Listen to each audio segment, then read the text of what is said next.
চট্টগ্রাম শহরের গর্ব বাংলাদেশের প্রথম সাবমেরিন টানেল কর্ণফুলী টানেল।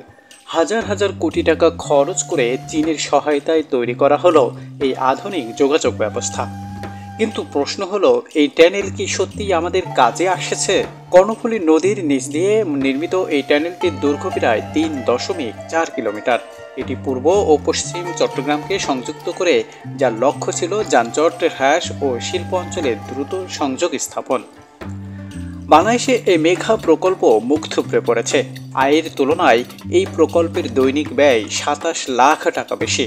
লাভের মুখ না দেখা কর্ণফুলীর টানেল এখন নিছক ঘুরে বেড়ানোর একটি প্রকল্প হয়েছে। উদ্বোধনের 1 বছরও প্রত্যাশিত যানবাহন চলাচল এবং আয় হচ্ছে না চট্টগ্রামের কর্ণফুলী টানেলে। উল্টো আয়ের চেয়ে রক্ষণাবেক্ষণের খরচ হচ্ছে বেশি, যাকে লোক দেখানো বলছেন সাধারণ মানুষ।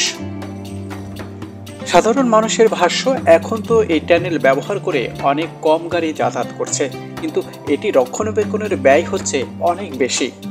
গত বছর 28 অক্টোবর টানেলটি উদ্বোধনের পর থেকে দৈনিক আয় ব্যয়ের যে হিসাব দিচ্ছে টানেল কর্তৃপক্ষ, তাতে দেখা যাচ্ছে গড়ে প্রতিদিন যে টাকা আয় হচ্ছে এই টানেল থেকে তার চেয়ে প্রায় 4 গুণ বেশি খরচ হচ্ছে।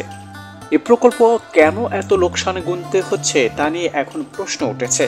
ঋণের টাকা নির্মিত হওয়ায় এই প্রকল্প থেকে আয় তো দূরের কথা, প্রতিদিনে ব্যয় তোলাও সম্ভব হওয়ার টানেলটির ভবিষ্যৎ নিয়ে প্রশ্ন উঠেছে। বাংলাদেশ আধুনিকতার পথে এগোচ্ছে, তবে উন্নয়ন যেন শুধু দেখানোর জন্য না হয় তা নিশ্চিত করতেই হবে। কর্ণফুলীর টানেল ব্যবহারযোগ্য না হলে সেটি শুধু একটি ব্যয়বহুল কংক্রিট সুড়ঙ্গ হয়েই থেকে যাবে।